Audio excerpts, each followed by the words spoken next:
millions of Americans are rushing to pay collections because they think paying it automatically fixes their credit. But federal law gives consumers rights before they simply just hand over their money. Today, I'm going to explain to you why you may not want to pay a collection immediately, and what the Fair Credit Reporting Act is, and the Fair Debt Collection Practices Act, and how all this may apply to you as well.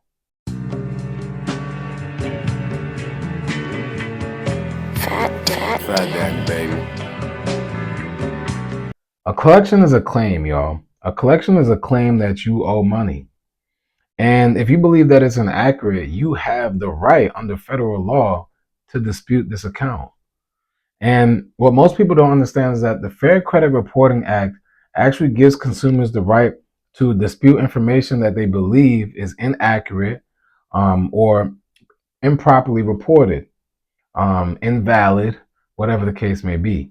So this allows you to dispute negative items on your credit report for them to determine the validity of the actual account that you owe this money, that they have the right to collect on this money. There's many things that actually go into, a reasonable investigation. And you can see this in the United States Code 15 USC 1681I. Now, I want you to also know that you have the rights under the FDCPA. That's the Fair Debt Collection and Practices Act. So debt collectors have to follow these laws these laws are passed by Congress, right? So the FDCPA, these are laws that debt collectors must follow. So if a third party debt collector gets in contact with you, the FDCPA gives you these important rights, right? So not only does the Fair Credit Reporting Act allow you to dispute information, and there needs to be some sort of formal and reasonable investigation, but the Fair Debt Collection Practices Act more so goes towards how debt collectors are coming after you, how they're operating their business, and what they're doing to consumers in the process. So when you really think about the FDCPA, and this can also be looked at in the United States Code 15 USC 1692G, right?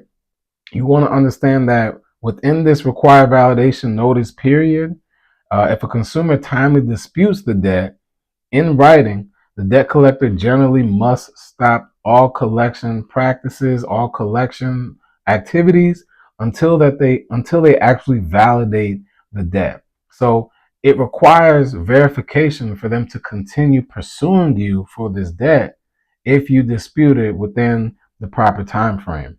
So this doesn't necessarily erase the debt, but it means that there are legal obligations that the collector has to follow before certain circumstances come in terms of receiving money from you in terms of the collection.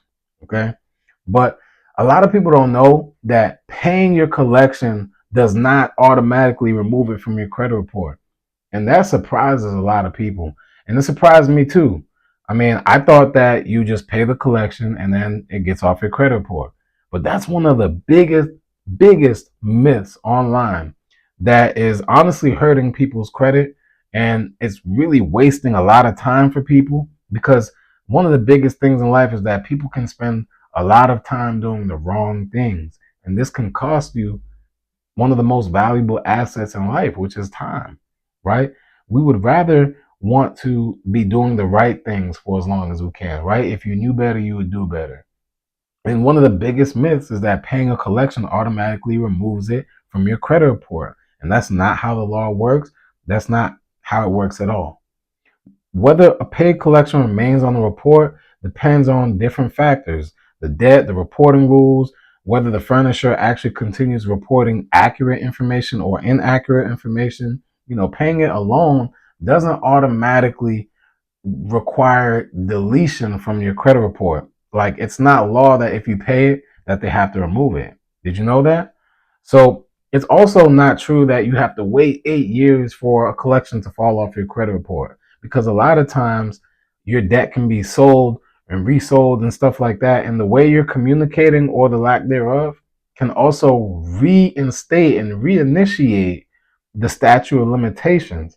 So let's say you did wait 7 years for it to fall off, but in between those 7 years, they contacted you, you contacted them back, and somehow without you realizing it, you actually reinitiated that time frame, and it happens over and over and over again. These are big myths that hold people back from ever seeing a clean credit report again. Because you think paying it removes it, it's not true.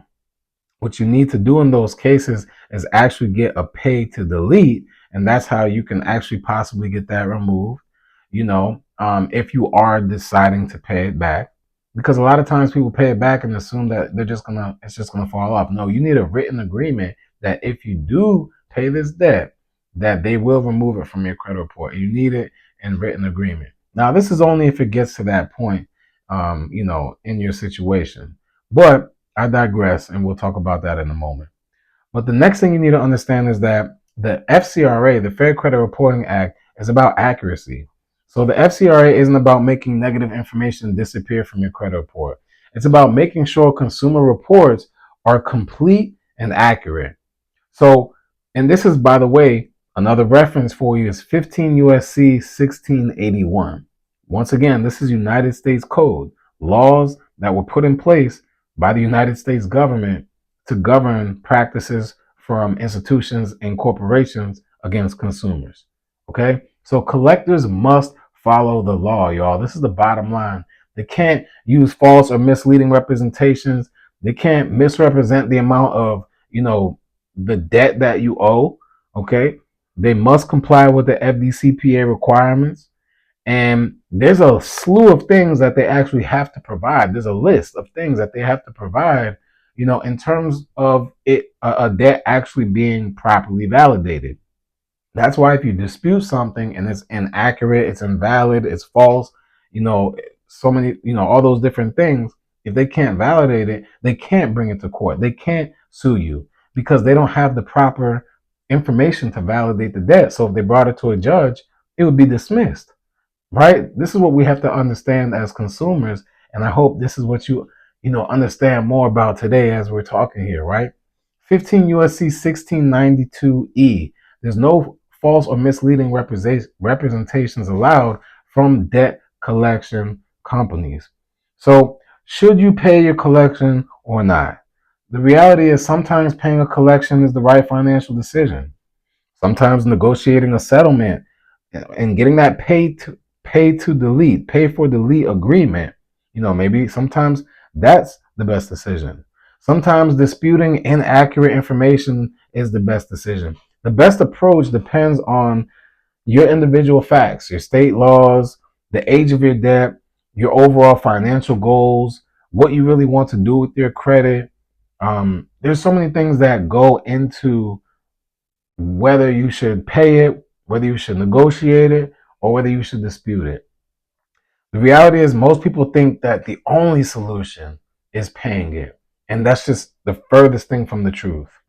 The law gives you rights to decide how to do other things before that. Before you have to fork over thousands of dollars, there are laws in place to protect you.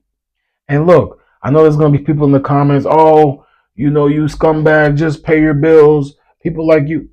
Listen, there are many reasons why people have debts on their credit report that are not theirs.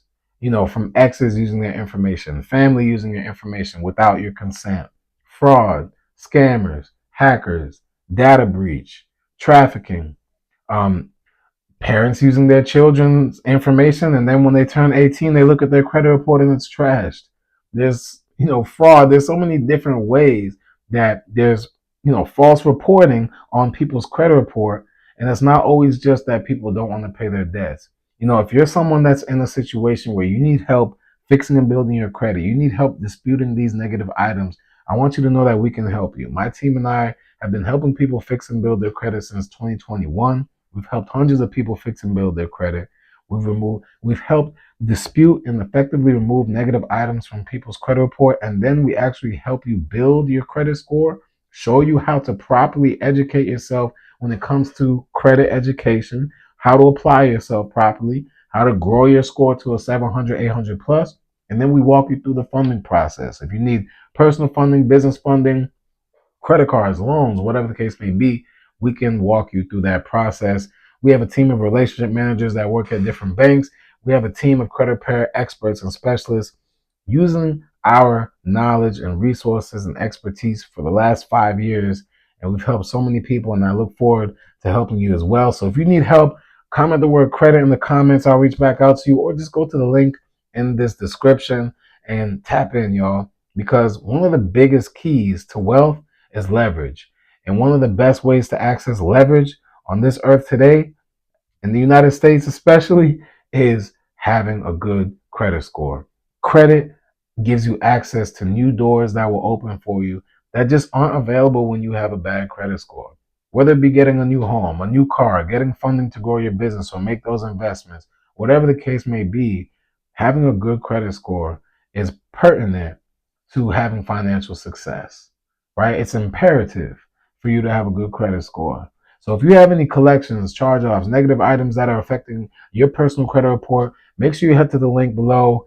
I look forward to empowering you financially with your credit knowledge, with your social media knowledge, with building your business online knowledge, with just understanding how to be financially sound, independent, and how to be a successful entrepreneur in 2026. Make sure you subscribe to this channel. I look forward to seeing you in the next video. It's your boy, the Real Fat Danny, signing out of this wealth conversation. All right, it's your boy.